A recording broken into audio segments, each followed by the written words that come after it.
Hello, Hello. and welcome to. Another episode of the Super Data Brothers Super Show. That's right. I am Ryan, And I am Eric. and we are real life brothers who Yeah, work in it's the true. data and analytics It's industry. And true. have we got a good one for you today? I think we do. But first, I have to admit, Ryan, that I went to a concert last night. So if my voice seems a little gravelly, or seems a little out of it, I'm just a little maybe a little tired from that concert last night. So just letting y'all Yes. know. But it's still gonna be a great show. We're gonna cover a lot of stuff, and I'm really excited for today's episode. Because interesting updates in the AI world I'm going to share with you, and then we're also going to go over some info about prioritizing like data requests and sort of that sort of stuff. Because everyone's getting tons of requests for stuff, and the ticket's not the be all end all, but you still have to deal with a bunch of tickets, right? So like, how do you deal with that? How do you prioritize that work? So that's kind of what today's show is about. Yep. Yeah. To help you dig out from the deluge of data requests. That absolutely. All Mm-hmm. right. So why don't we kick things off? Before we do, Yeah, couple points of order. First of all, this is a live show. It is way it's more true. fun for us and for you if you get your comments and reactions into the chat, whether you're It's watching true. on YouTube or LinkedIn. Let us know where you're calling in from right now, and we'll give you a Yeah, we'll shout give you a out. shout out. And then the second point of order. What was the second point of order? I don't know. I don't know either. Oh, yes. If you would be so kind as to go to our YouTube channel and give us a like and a comment on this video and subscribe to the channel. We are trying to grow this thing, and that would be Yep. immensely helpful. Thank you. All right. Watching from Austin, Texas. Welcome, TM. Yeah, welcome. All right. So, no guest today, just the brothers dropping some Yeah. wisdom on you. So let's kick Oh, things yeah. off and get it started. Hello from Ottawa, Mike Norris. Hey, Welcome. Mike. Friend of the show, Mike Norris. Good to see you here, Mike. So today's show is all about too many data requests and how to handle them. The Super Data Brothers method of Mm-hmm. dealing with data requests Patented. and figuring out what to do and when and how. Before we get into that, Ryan, good to see you. Yeah. We got I've always wanted to multiple have a Ryans brother. here. Yeah, Yep. brother. What even better would be a data brother. Oh, It is pretty yeah, well, great. I won't. I guess lie. everyone can't be so lucky to have a data brother. That's right. And we got Ryan Gesh calling in from Jefferson City, Missouri. Good to see you here again, Ryan. Welcome. All right. So before we get into today's content, let's talk a little bit about Meet the Super Data Brothers. That's right. You can meet us live and in Mm-hmm. person. I will be at the DBT Coalesce Conference October 16th through 19th, repping Good Data. As you may know, I am the VP of Product Strategy at Good Data, and we are sponsoring Coalesce this year. So drop by the Good Data booth, say hello, come check out my session, flag me down in the hallway. I'm always happy to meet our Super Data fans. And if you strike early, I will probably still have one of the coveted Super Data Brothers t-shirts Mm-hmm. available for you. And then January 27th, Data Day Texas. Boy, do we love Data Day Texas. Eric, what makes Data Day Texas so great? Well, one of the reasons I really like it, one, it's kind of where we got our start. It's the first conference we went to when we decided, like, hey, let's do the Super Data Brothers, and we met so many people who were doing stuff online and like so-called data influencers and stuff like that. That kind of really gave us a head start. We met a lot of people, and it was just really cool. And the other reason I really like it is because it's not like DBT Coalesce when we talk about DBT all the time. This isn't a vendor-run thing, right? And there are vendors there, and there are sponsors, but it's not like you're not getting a sales pitch in every meeting, essentially, right? It's like sometimes you and not every meeting, every presentation, but you go to a presentation and it'd be an awesome, great discussion at the end, and only at the very end you even find out who they even work for, or that they're like head of product at whatever it may be. So really, it's just like a really awesome. Really awesome presentation, really awesome conference. Thank you, Ryan. Man, Ryan, thank you for the tip. Yeah, coming through. So thank you again. We really appreciate your support here of the Super Data Show, Ryan. Yeah. I guarantee you when we meet in person, I will have a t-shirt for you. That's for sure. Yes. If you do want to register for Data Day Texas, which again, we recommend that you do because it's awesome. Use code Super Data Brothers to get 20% off All of one your word. registration. This is a great conference. You will not regret attending. And then finally, I would some event in Detroit. That's right. We have been talking with Aaron Wilkerson for ages about setting up some sort of data meetup in Detroit, and we're going to do it. Date is TBD, but you can look for that in the fall. So if you're watching from the Detroit area, or you've always wanted to visit beautiful, sunny Detroit, this is your opportunity to do it and hang out with the Super Data Brothers. All right, Eric. There's some AI news we want to share with you. Yeah, I think like this dropped. I think like they dropped this like at midnight last night or something. But yeah, OpenAI is going to release DALL-E 3. Now, if you don't know what DALL-E 2 is, it's their image generation tool / service, similar to like Midjourney or some of like the open source stuff like a Stable Diffusion. But it's DALL-E is OpenAI's one, and DALL-E 2 was actually pretty good. But from what I've seen of the preview so far, DALL-E 3 is even better. So like improves over it, and it's because in DALL-E 2, what you had to do was like you just gave it a prompt and then it gave it to you back. So you kind of had to know what you were doing, right? Prompt engineering. DALL-E 3 is going to integrate directly into ChatGPT, so like it'll do the prompting for you. Like you look at the bottom right image, it's like my 5-year-old keeps talking about super duper sunflower hedgehog. What does it look like? And then it just like generates a bunch of images, and you can pick one, and then like okay, now draw it doing this. So like from the preview, it looks super cool. I'm looking forward to using it. You can check it out at openai.com/DALL-E3, right? So yeah, I think it's available early October, they said, for ChatGPT Plus in Enterprise. So you have to pay for $20 a month to get access, but $20 a month is worth it, in my opinion, just for ChatGPT 4, because GPT 4 is pretty good. So yeah, I mean, some more use it. examples. I pay for it. Yeah. Yeah. I use it. I pay for it too. I use it to help me make this summary right here. So, yeah. So here's an example of, and I remember because this is that they gave the image on the left as like a demo when they first released DALL-E 2, and I thought it was so wild, right? And then the DALL-E 3 on the right is like even better. Expressive oil painting of a basketball player dunking for like as an explosion of a nebula. It's like that's kind of the difference in qualities. Like the left blew my mind when I saw it, but the right is like, holy smokes, you know. Another thing, DALL-E 3, at least from the previews, you can do text.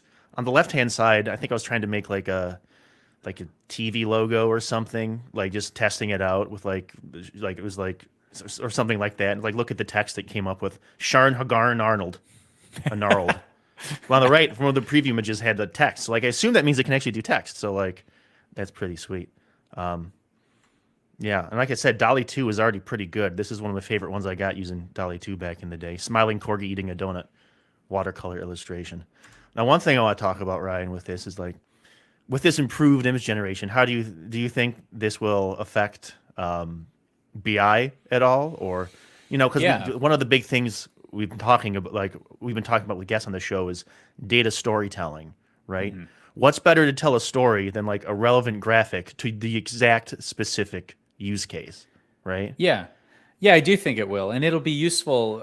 Most immediately, I think what you will be able to do is like upload, give it a sample data set and describe what it is you're trying to do and say, okay, create a dashboard that does that, or like build me an infographic that communicates this, and it will be able to do it, right? And now, are you going to immediately is that your final output? Are you just going to screenshot that infographic and send it to someone? No. Someone will, but you shouldn't. Yeah.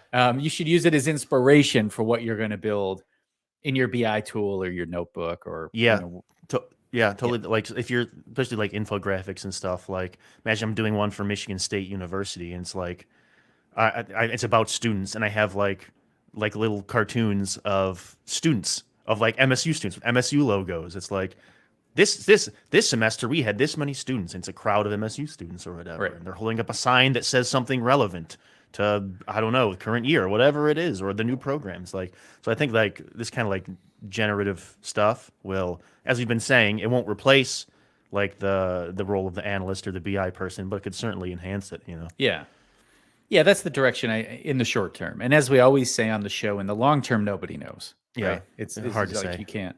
People You can't. overestimate short-term change and they underestimate long-term change. Yeah. Um, yeah, no, those of us who are old enough can think back to when the internet first came out, and it was like within 5 years, society will be unrecognizable, and like that wasn't true at all. But now, 25 years later, Well, it is true. things really Society is have changed a unrecognizable. lot in ways Yeah. that people couldn't have imagined. Yeah. All right. I think that's it. That's it for my my AI update. All Why don't we right. get on to the main topic of the show? What the people are clamoring for. Yeah, that's right. How to handle data requests. All right. This is the Super Data Brothers method for dealing with the deluge of tickets from people asking you to change Mm-hmm. that bar chart into a line chart. Uh, and how to handle that. Okay. Uh-huh. So let's get into it. There's a disclaimer I want to throw out. Yep. Okay. This presentation is focused on BI, DW, data teams, analytics teams at established firms, meaning bigger companies, not necessarily huge companies, but bigger companies that are struggling to handle data requests, right? So, who is it not for? The section of our audience that works at a 17-person startup, like you're not experiencing this yet. You are not, you don't have a deluge of tickets in Jira that you need to handle. Okay. Mm-hmm. You have a more direct relationship with people. That's not to say there won't be useful tips in here for how to organize and structure your BI practice, but it's to say that, the acute problem that we're talking about today, you are not experiencing yet. Yet. Okay. Though, Um, if things go well at your small company, you will. you will be experiencing these things. And then at that point, you'll want to put all of this into practice. Okay.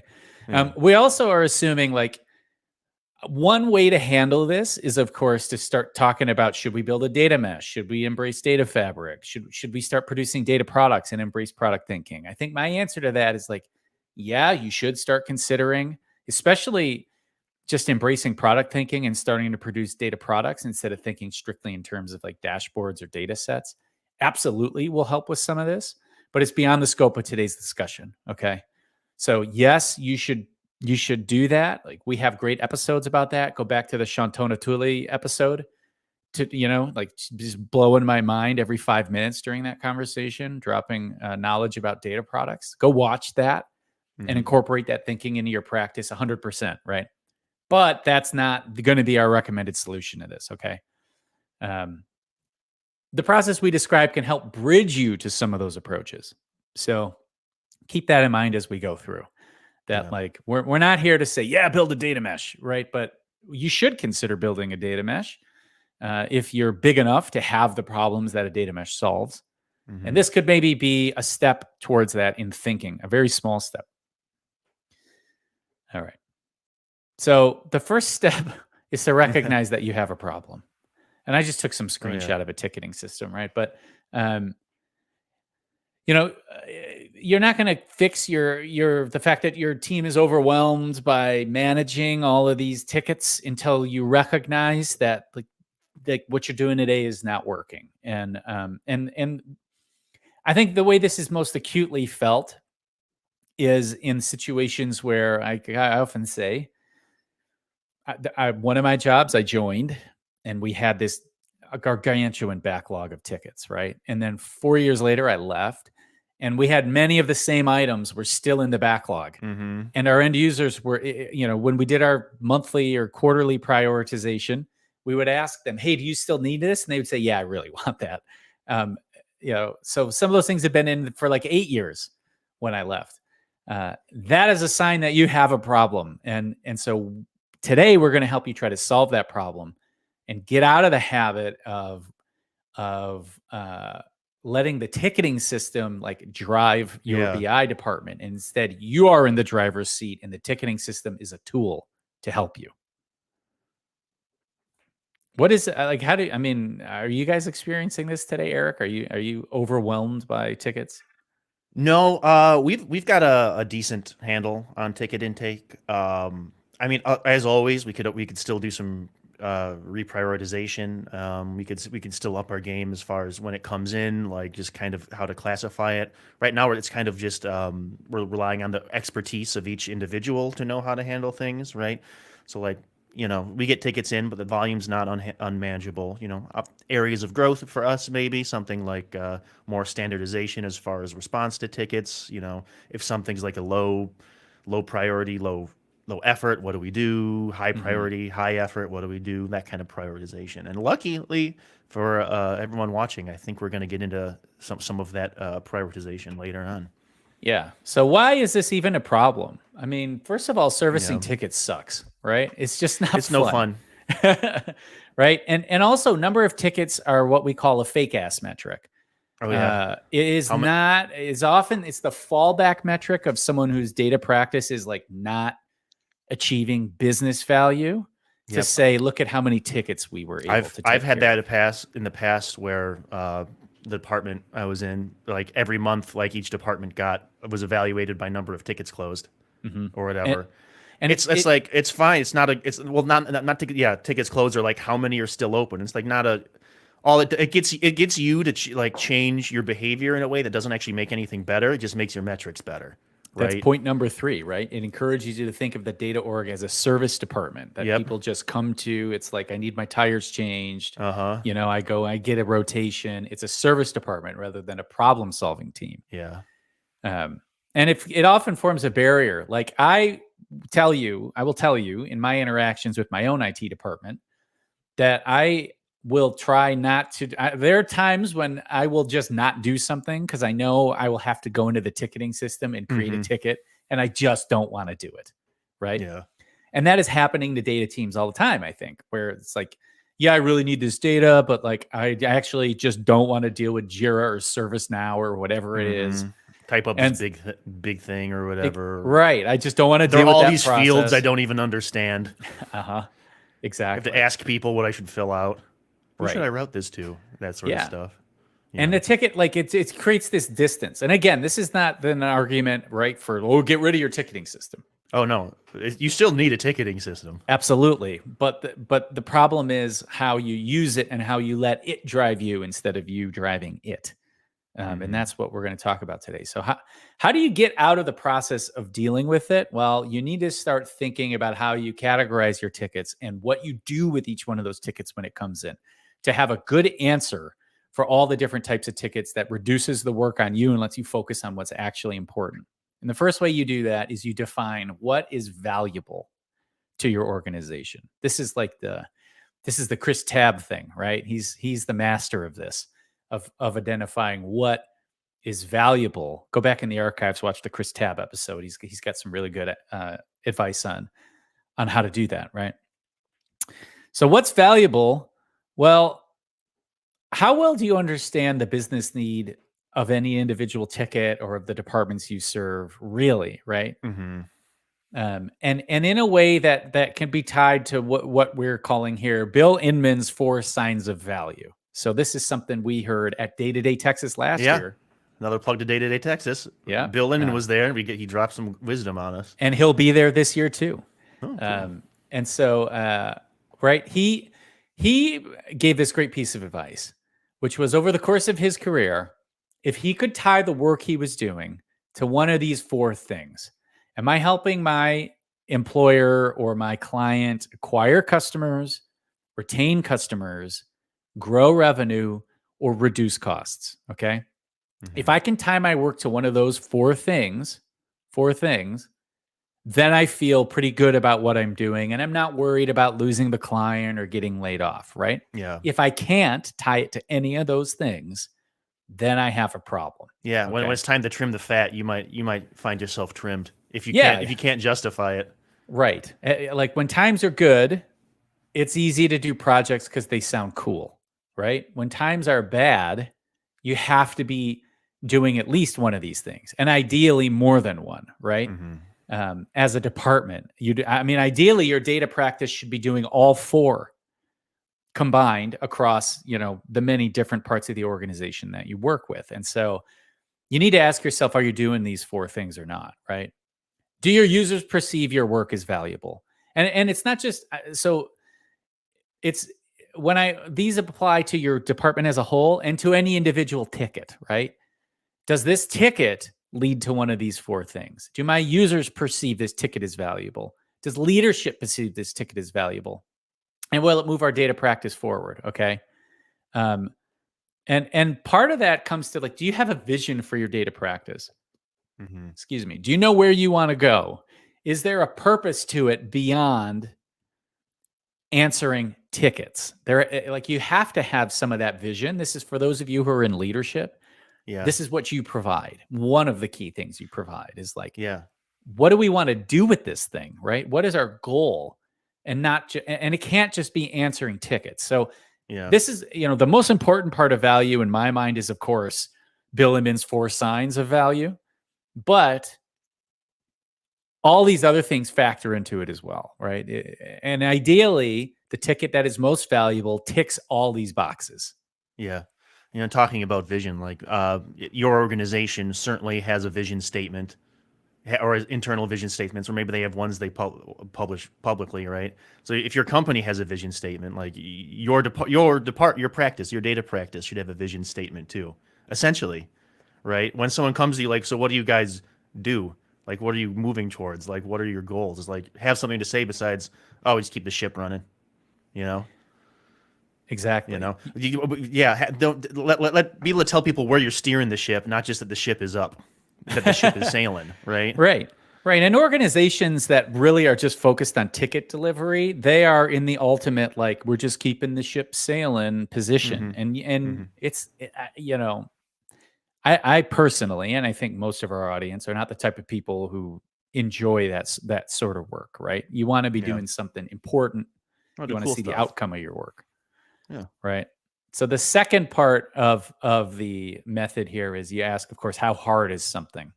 At this point, you can probably see where we're going with this. Uh-huh. Right. But what does hard actually mean? Okay. There's 2 sides to it. And I think the first one is very obvious. It's just, how technically challenging is this going to be? And there are a lot of factors that go into a definition of how technically challenging something is. And we'll talk through those. But the second piece that you're not thinking about is, how procedurally challenging is this, or how culturally challenging is it, right? Something might not be hard to do, but it actually might be quite hard to bring into your organization because of the perception of your users or the cultural history of your org. There's a lot of very innovative things. We're in the Detroit area, and we find some way to mention at least once every show. Yeah.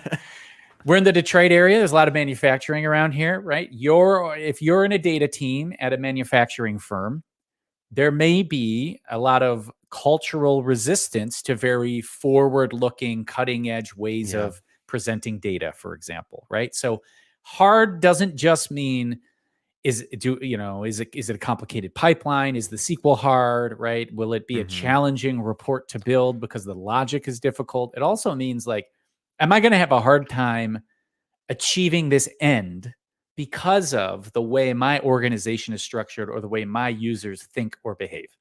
Yeah, it might be, it might be easy to install any given tool, right? Maybe the install is easy. Maybe even creating reports in it is easy. But getting other people to act, maybe the procedurally hard part is like getting other people to use it and proving the value to other people, right? Right. So like, it's not, you're right. It's not just the first thing you think of is technical, but like, how the technical implementation goes almost doesn't matter if the procedural challenges get in the way. Right. Exactly. Now, when we do think about the technical challenges, I think the most obvious and the most important thing to answer is about the data itself. Do I have the data already? What sort of shape is it in? Well, how much effort will it take to get it into the right shape? Have I identified what the right shape is? If you're really, is that I need to build some sort of dimensional model? Is it I'm just going to create one big table that drives a dashboard? Those are both valid design patterns, and you want to use one versus the other, but they take different amounts of effort. So that is the most obvious thing, right? The other side of the challenge is on the flip side that we talked about, the rollout of what you've built and how accepted it will be. You got to ask yourself, do I have the skills and tools to do this? That's part of what defines hard. Okay. You might, a ticket might come in and you might say to yourself, the way to really deliver this would be with a metric tree and a tool like Count is really great at building a metric tree, but all I have and all I can use is Power BI. And Power BI is not great at building a metric tree, right? So that might make delivering the ticket in an ideal way much harder because you don't have the right tooling. But all of this combined, right? The technical aspect and the cultural procedural aspect combined is how you define how hard something is. And that's the key takeaway from this. It's not just how technically challenging will it be for me to build this data pipeline or this dashboard. It's how technically challenged, how difficult is it going to be for me to achieve the business end of this ticket, whatever that may be. And the technical piece may actually be quite simple, but the business end may be quite complicated. Okay. And of course, that gives us one of these. Whoa, what's that? Right? We call this the Super Data Brothers mystical quadrant. Mystical quadrant, yes. It's the mystical quadrant of BI prioritization. And so what do you do with your tickets? You plot them on the mystical quadrant. And then each of the 4 quadrants, like other quadrants of magic that you may be familiar with, have a purpose. And so what are those purposes on the Super Data Brothers mystical quadrant of data task prioritization? Well, the first one is when something is low value and it's really easy, you give it to the interns. Yeah. Okay. And what do we mean by that? First of all, if it's easy and it's low value, why is your data team doing it? Right? This is a task that is better suited for someone else. We say give it to the interns. Obviously, that's half tongue in cheek, right? But this is actually a good learning opportunity. So this is a ticket that you may give to someone junior if you have junior resources on your team. Like, these are good ones to build up their confidence and their technical skills, because something that's hard, something that is of low value, means the stakes aren't too high, right? So psychologically, it's a good thing to give to a junior person, and it's not that hard. So technically, it's a good thing to give to a junior person. And so that's why we make the joke, give to the interns, right? But that's really the things in that quadrant. I would say you find a way to your data team shouldn't be doing it, okay? Because it just doesn't meet the criteria of something that you should be focusing on, right? It's not important. The impact is not high enough, and it's not hard enough that it requires a data team to do. And then that brings us to the next quadrant, which is when something is hard, but it's not very valuable. And that's when we let our end users do it in Excel. Give it to Excel. Give it to Excel, right? If it's both hard and low value, again, why are you doing it on the data team? Now, the fact that someone put in a ticket, of course, means that someone thinks this is important, right? Otherwise, they wouldn't have created. I guess there are other reasons to create a ticket. The definition of important to that person includes all sorts of things that don't define importance or value to your data team, right? Like, I'm sick of doing this. And so it's important to that person, maybe, but is it important to the organization? Will it move the needle? Will it make you look good? Does it deliver on the value, which is the whole reason you have a data team to begin with? So, of course, the fact that someone made a ticket meant they think it's important. So when something gets stuck into this quadrant, I would always ask myself, just do a second check to make sure am I right? Is this really low value? It's hard to do. Is it really low value or not, right? Because someone thought it was important enough to bring it to you. This is where I would say that really complicated Excel, like 18 tab Excel workbook with all the crazy VLOOKUPs and that sort of thing that BI people instinctively hate. Yeah. And call it Excel hell. Excel hell, right? They see that and they say, oh, you got to let me automate that. You got to let me automate that. Leave it be. It is not worth your time as a data team, right? It just isn't. There are people in every business unit in your company who are Excel wizards. Oh, yeah. Let them do their wizardry and just leave it there, okay? It may be that through the course of that wizardry, they actually prove that you are incorrect and that the thing they're doing in this Excel spreadsheet really is important. Okay, at that point, after it's been proved Then maybe we do some automation and we bring it into our data team and put in our BI tool and all that sort of stuff. But like this quadrant, you resist the temptation that you naturally have to automate Excel away, and you just let it be. Mm-hmm. A comment from Mike: ChatGPT gives you super Excel skills, but document what you do and what you input/used. Yeah. Right. I think that's true. No, we're talking about sending it to Excel, right? Well, we're moving into a world where maybe you don't need to be a wizard to create a complicated Excel workbook, thanks to some of these LLMs and chatbots, right?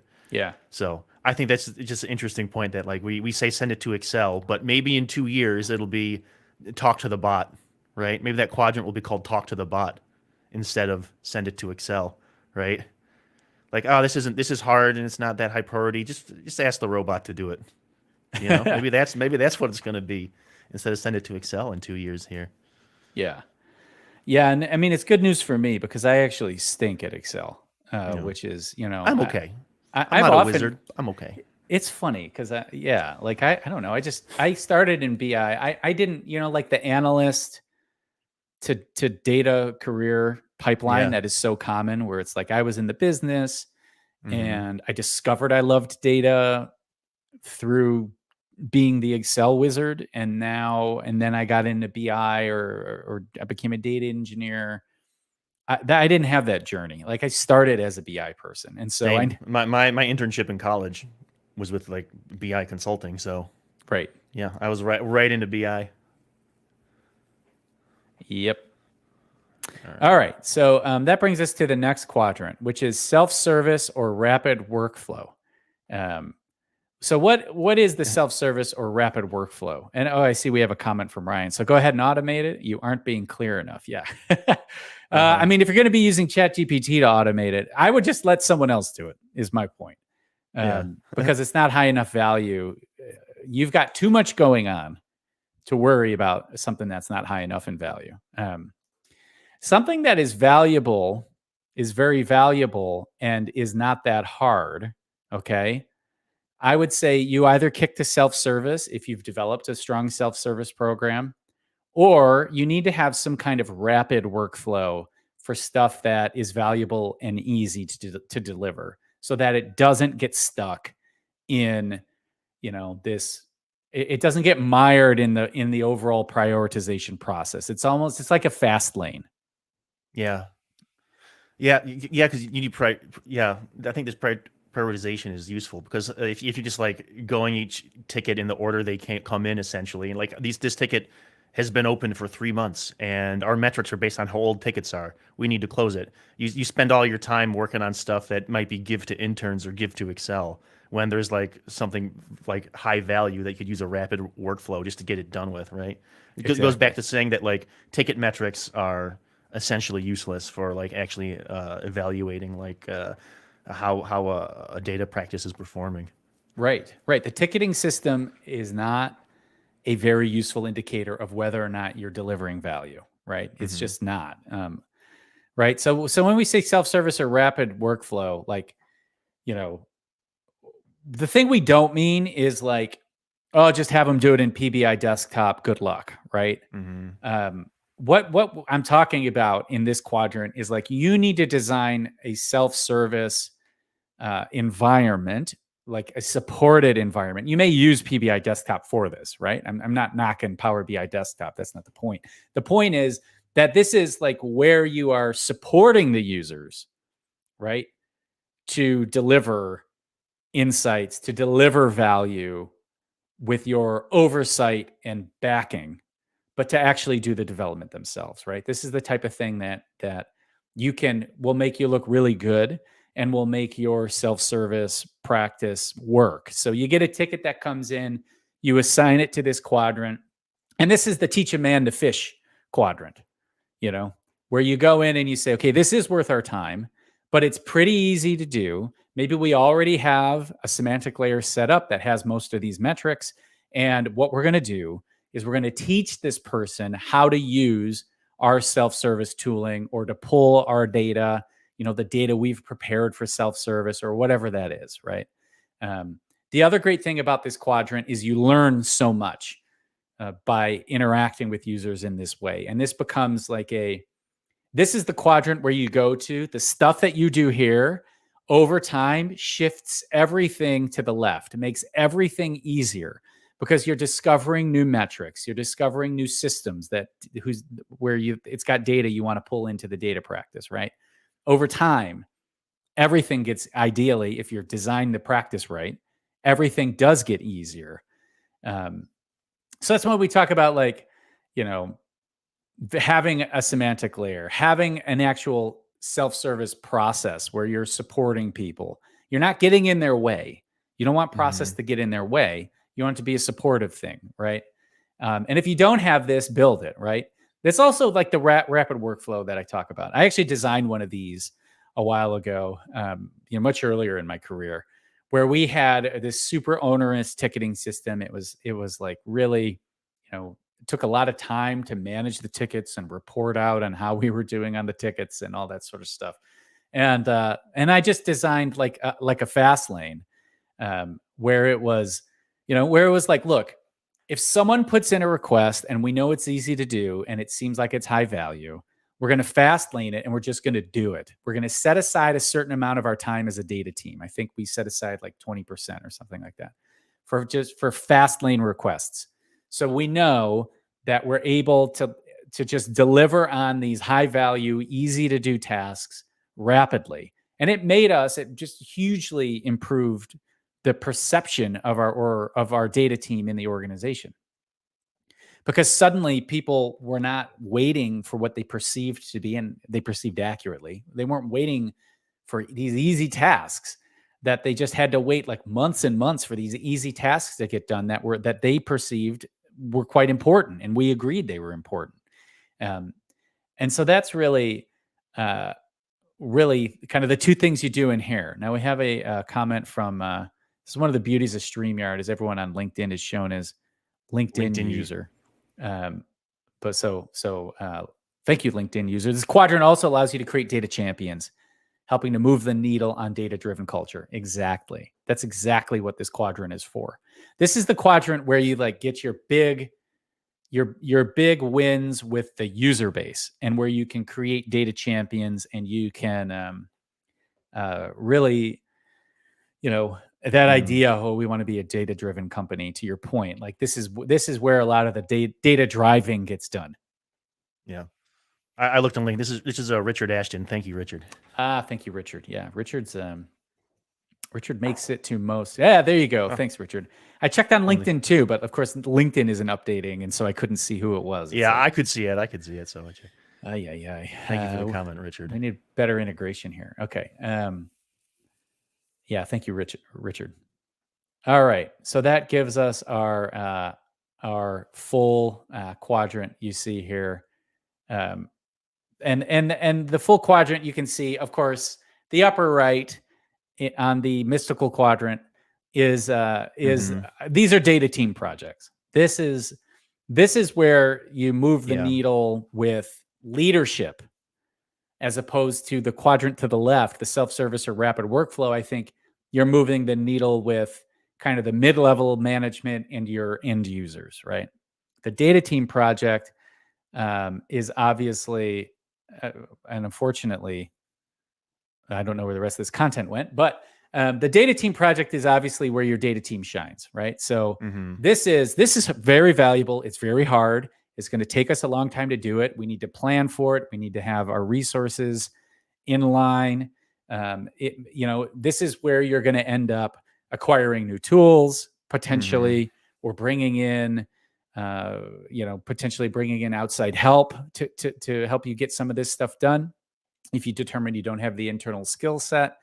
And even if you do have all the right tooling and you do have the internal skill set, these are the things that are major initiatives that are going to move the needle and deliver on the 4 values that we mentioned earlier, right? These are the things where, like, at the end of this, you will say, and because of this, the average amount of time that parts sit in our warehouses has gone from 19 days to 7 days, which enables us to achieve this sort of savings in the manufacturing process, right? Or whatever it is, right? Because of this, our top of funnel for our sales team tripled in size, which given our conversion rate of 22% that we expect, we will generate this much more revenue. All of that stuff fits into this. So this is kind of like this kind of like scoped work, essentially. This is a big enough deal that like this is a scope project. Like there might even be a project kickoff or whatever, a statement of work, that kind of stuff. Right. Right. And what you should find is that this quadrant, if you're doing this right, if you've set up self-service, if you have the right tooling, if you have the right processes in place, okay, and you're good at identifying value, this quadrant is actually going to be a pretty significant minority of the tickets that are coming in, right? So if you think about, okay, if today you are giving the data team project treatment to every ticket that comes in, and you start thinking this way, what you're going to find is that the majority of the tickets that you would have treated in this heavy-handed, scoped work way are going to get sent to one of these other quadrants. Mm-hmm. And that is where the improvement in your data team's operations and perception in the organization and in your overall happiness as a data person who wants to accomplish things, who wants to see an impact to their work, is going to go way up by your ability to identify what actually matters via of the stuff that's coming in through your ticketing system, and prioritize the things that will move the needle, that require your skills and will move the needle in terms of the value you deliver to your organization. That is what it is all about, and what the mystical quadrant will deliver. The mystical quadrant. Not a reference to anything else, that Daniel. Absolutely not. No, definitely not. So what are there's a couple X factors. These you can view as tiebreakers. Mm-hmm. The first one is if you give priority to your own personal and departmental glory, of course, right? If two things are about the same in terms of value, right? If you got two dots that are really close to one another on the mystical quadrant, well, the thing that's going to make you look really good, that's the tiebreaker, right? And it's going to make your department look really good. And so obviously that should factor in. And this is where you need to actually have, a vision for your department. You cannot define glory if you don't have a goal, if you have not begun with the end in mind as a department. Then what does glory mean, right? What is the goal of all of this? That's how you measure these things, right? And then there's what we call the rule of cool. So all things being equal, and I do this, I have here like Ryan the DM, I'm into Dungeons and Dragons, like any good nerd. And I know, shocking. And I've been playing for a long time. And I've always had this rule that like, if a player wants to do something and it's just really effing cool, then we can break the rules to do it, right? Mm-hmm. And so the rule of cool applies when it comes to this sort of stuff too. Like if there is something that is just really cool, I will tell you as someone who works at a analytics vendor, cool matters. It matters a lot, right? Many demos have been won over the course of our industry because someone has the shinier front end, because it looks cooler, even if the functionality isn't there, but it looks cool, right? So the rule of cool will help you a lot as well. It will help you work on cool things. And as a tiebreaker, if two things are equally hard and equally valuable, but one of them just looks really awesome and the other one doesn't, I would do the thing that looks awesome. Yeah, that's the reason I was on a sports like collegiate sports performance project. It's like, why did we do that project? Because it was really cool, right? And like years later, I think it was 5 years ago or so. It's like I still talk to people about doing that project because it was super cool. Doing like sports and analytics. It's like there's a lot more people you can talk to about sports analytics than you can talk about supply chain analytics. So I'm glad I was on that project because it was super cool.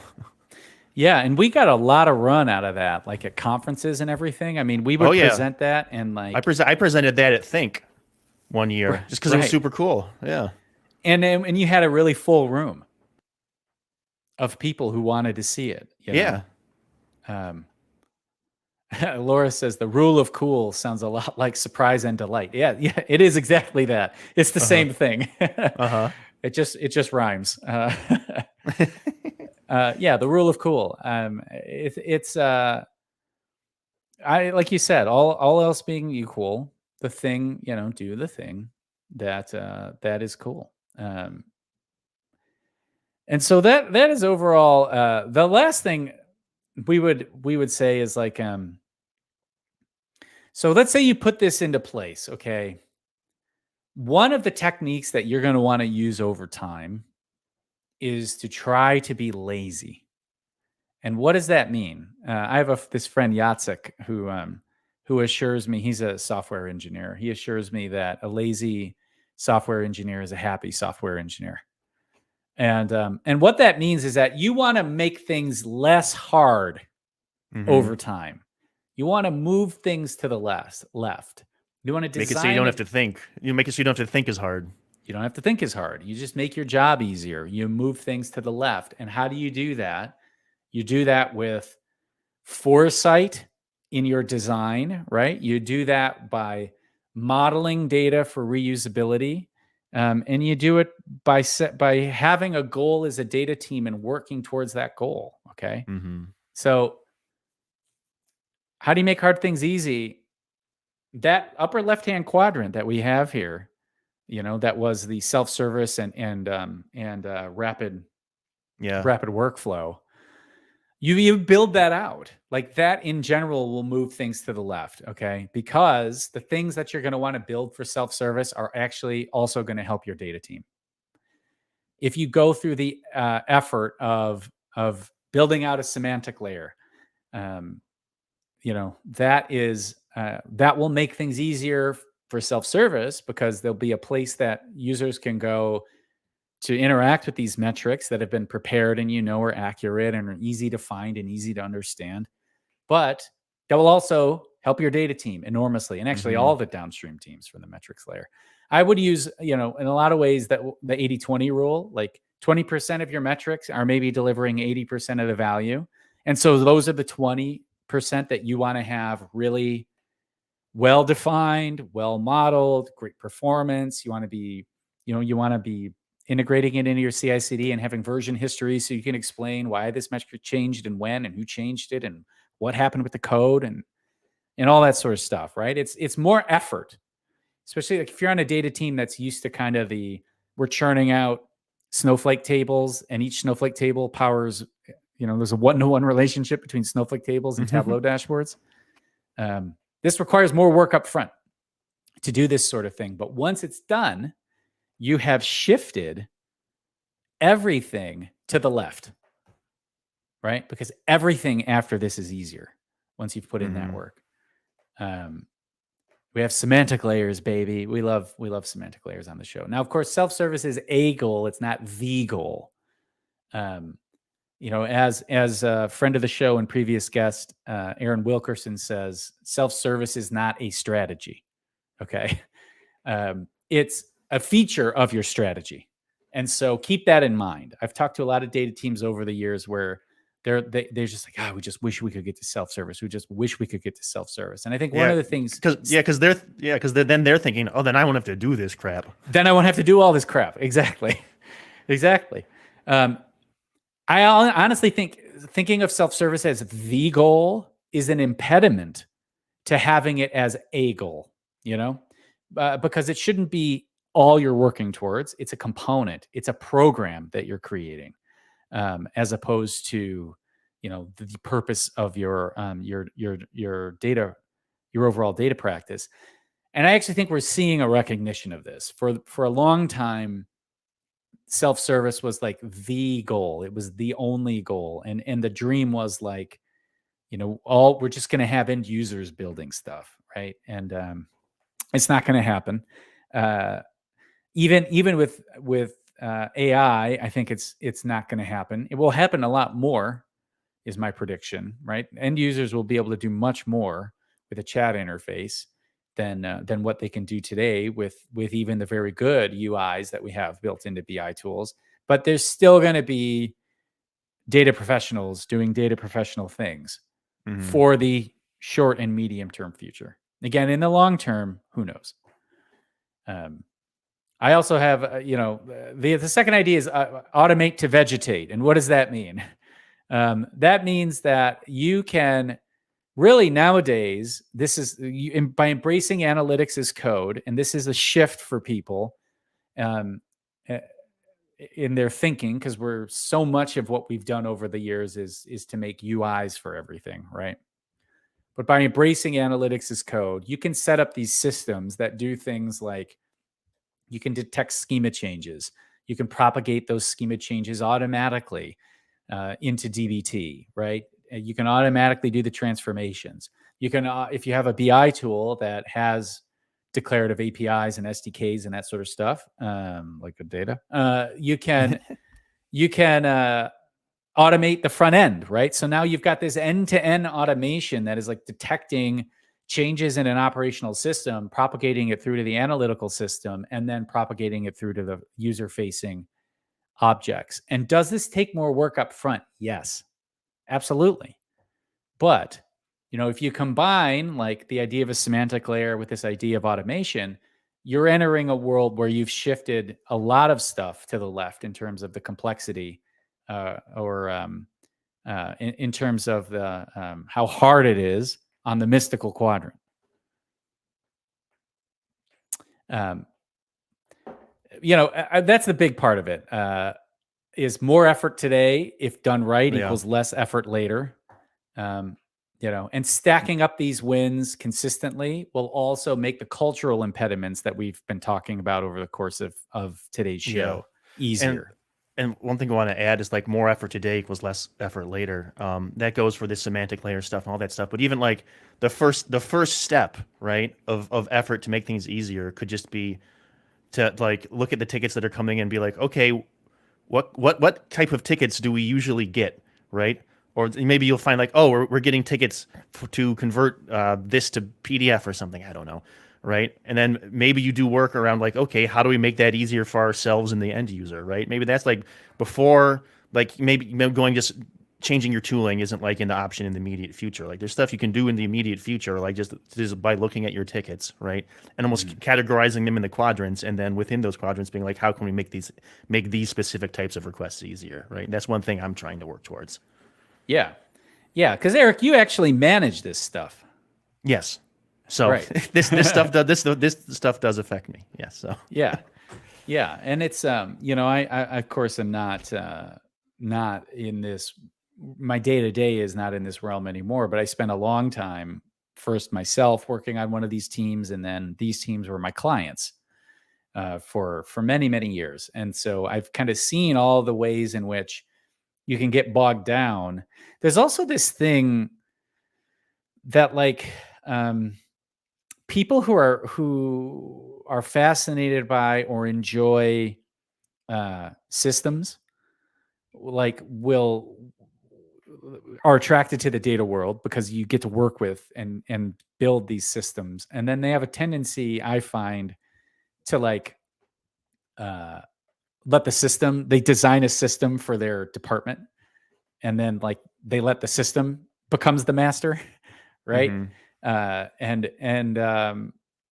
so you don't want it to be like overly onerous. Now I understand I just described a system that I'm saying you should adopt, right? But a system has a don't follow the system too hard fast lane built into it, right? As a component of the system. And so, that's one thing so if you find yourself in that situation, I think like the first step I would take, honestly, is to come up with, is really to look at the tickets you've got coming in. And first you need to make sure, are you any good at identifying value? And you can look at your own track record and be honest about it to see whether or not you are. Like I can tell you many times in my career where teams I was on put a lot of effort into things and we were really wrong about what was ultimately going to be valuable to the business. And if the thing that we often didn't, we weren't tying it back to increased revenue, cost savings, more customers, or less churn, right? Those 4 things that Bill Inman suggested you think about. We weren't doing that, or we had badly misunderstood the culture of our end users and what they wanted to do and were willing to do. So look at that is the first step, and then start categorizing these things and get in the habit of looking at something and saying, we would have scoped this work and treated this as like a really heavy project in the past, but instead let's fast lane it because it's valuable and it's not hard to do. Those are kind of the first 2 steps I would take if to try to get out of the mountain of tickets that you can't manage.